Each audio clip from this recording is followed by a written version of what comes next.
It gets me thinking about the whole like that movie, the Danbury Trashers movie, Hmm. and how there was a rowdy in the stands and there was lots of tough loving. They I see that we have a friend in common, Amesbury, Oh yeah, we and love Amesy. yeah, how would you know him? Like, Amesy actually during the lockout in 13, I believe it was yeah, the Denver Cutthroats, the junior or the semi pro team here.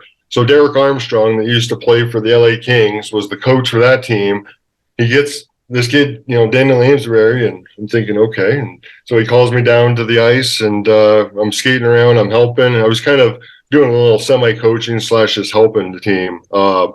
And got to meet Amesy, and I was like, holy shit, this kid's pretty tough. He's got it, and just started showing him some moves, and basically he kind of adapted some of the things that I did that made me successful, and some of the stuff's just being ruthless because you're in a fight. You're not in a pedal fight. You're not trying to tickle him to death. You're trying to knock his head off. And if you can do that, then you get elevated. So, you may not want to totally hurt the guy or kill him, but you want to make an example. So, that's something that Amesy had, was that drive and that determination and that killer mentality. And he still has it today. I mean, Christ, yeah. all the fights I see him doing, I'm like, holy shit, this is just running through guys in any avenue. It could be in a ring, it could be on the ice, it could be in the street. It's like, holy shit, he's well rounded. He's definitely killing it right now, especially this past week with the rough and rowdy. And he's from like this neighbor. He's like he lives about 10 minutes away. And normally, or like the city would be about 10 minutes away if he lived here. But Yeah. yeah, great guy. Did you ever run into my next guest tonight, Gino Ojek? Did you guys ever cross paths? Gino, we never fought. We never played against each other. When I was in Kelowna, all I really watched was, well, how news is up in Canada. Like 29 minutes of hockey and then 1 minute of everything else. Yeah. So it was awesome. So, and then plus having TSN and all those really good networks back in the day. But I mean, I saw Gino highlights a lot. And I was thinking, holy shit, I'm going to have to fight that guy. So, I definitely learned, and I would watch his stuff. And, back then we didn't have YouTube. We didn't really even have DVDs. I think everything was still VHS. It was, late 90s. So technology wasn't quite there yet. So, basically we just had to watch news reports and just see what happened. And usually it was Gino going crazy on someone. I was like, holy shit, I guess that's the next level. So That's awesome.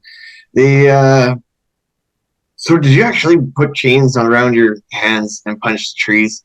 hell yeah. I was medieval. I mean, I was so tired of going to the gym, getting yelled at by the gym people there. I mean, we would do weird workouts and we would, do strange things that I thought everybody could do. And I guess they couldn't. I mean, sometimes we'd jump up on those round plyo balls.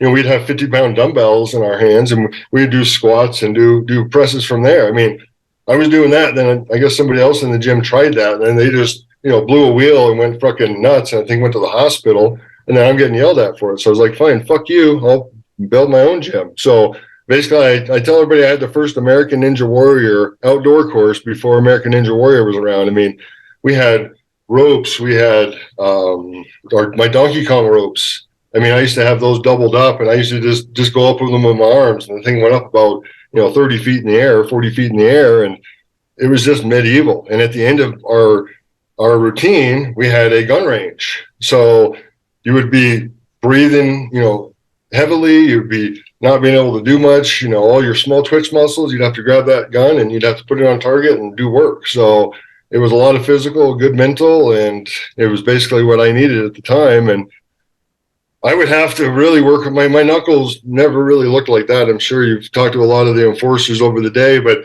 it was just one knuckle back in the day. It was just so calloused up and so big, and it was so I didn't break everything. And yeah, I used to wrap my hands in chains. I used to hit trees, and I used to drag my knuckles down buildings and towns that we were staying in. And I mean, it was just something you had to do. I mean, it was something in my role I had to do that was different than everybody else. Some goal scorers may work on something over here that nobody else does too. So, everybody has their little niche. you see that hit last night by Ryan Reaves? I didn't. I saw the comments and I saw like the pictures, but I didn't see the actual, Oh, okay. the Yeah, contact. yeah. And I was just thinking, like, because now today all over the radio they're talking about, oh, this shouldn't be a part of the game, and this is like, come on, this is body contact. He did it right. He didn't aim for the head. No, Because it looked clean. I mean, it was if clean. anything, yeah, if anything, Lindros would have something to say about that because he'd be about 30 years too early for the NHL Yeah. because if he could do the things he was doing back in the day, we could all do that. But it's the accountability on the ice, and it's what we've learned from when we're little tykes. Keep your head up and or you're going to get run over on the tracks, and that's what happened. And I've seen that happen a lot this year on hits that look pretty clean, and guys are still getting suspended. They're still getting all these penalties, and it's like, no, people should be accountable and they should know their place in space. And it is what it is. It's part of the game. It keeps people honest. It keeps people aware, and it stops people from burying their head and playing non-hockey. Hockey, you have to have your head up. If you don't, it's not hockey. It's called hospital or stretcher, or you get hit by Ryan Reaves, and it's probably not going to feel good. So. Yeah, that's exactly what it was. It was a suicide pass, and no one's talking about the guy that threw the suicide pass. Exactly. That the accountability. Like, it'd be like a quarterback trying to huck it to somebody that's being triple covered, and the guy just gets blasted. Yeah. And you're thinking, well, that receiver sucked. It's like, no, that QB was a freaking donkey. He just lit his guy up. So it should be accountability on, the other team as well, on know where you're passing. And if you're going to send it up a guy's ass, then he may get lit up. If he does, then that guy should tune that guy up and practice the next practice. So it's that accountability. So I've had like these pretty bad concussions. I fell one time, shit hammered in Mexico, and hit my head on the curb. And I was like you said earlier, the out of body experience. I was hearing my friends talking to me from a different point. They're like, "Move your legs, Ryan, move your legs," and I couldn't move my legs. And I shouldn't have probably drank that much, but so I was flopping around like a fish out of water. And then ever since then, concussions have been a thing to me. Like, I've learned about them and I know about them. And was concussions playing a role in your eventual retirement? Yeah, unfortunately, I felt the way you did. I could feel it. When something would happen, the ringing. It was like somebody just grabbed those tambourines in a band and just went like this behind my head. And I was just like, holy shit, what just happened? But, I had certain things that I really knew when I got my bell rung, and it really is a bell ringing in my case. And, I could feel them, and I just didn't really have time to heal. And as you know, the more you get, the longer it takes to recover. So, your career's only so long. The teams can only wait around so much for you. So, it is what it is, and you just try to play through it. And unfortunately, it doesn't always work out, especially in my role. It's not like I could just go out and score goals. I still had to do my job and protect my team and, throw down. So it wasn't if, it was when. And unfortunately, it was, Westy in Vegas in preseason, and he uppercutted me. So, I'm sure I may have ended or been, some guys' last fights, and, Westy was mine. So, it is what it is. And he's a great kid too. I've talked to him after, and, I got to spend some time with him, and, fortunately he got to win a cup in LA. And, so, there's, a lot of the guys that really respect everybody. And, at the end of the day, it's just a job. We don't hate each other, but, you're just trying to do what's right by your brothers and your team. So. You got a favorite Christmas movie? Well, always Home Alone. I mean, I think I've watched that probably 1,000 times. It's just embedded in me, and it's kind of where it is for me. So, yeah. I always go National Lampoons. There you go. Yeah. Hard not to screw that one up.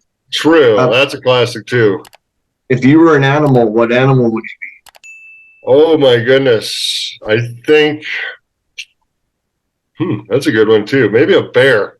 I got him tattooed on my Okay. I wouldn't be able to see, but I could smell and I could hear very well. So I always go with a dolphin because I look like a dolphin because I got no hair and a nose.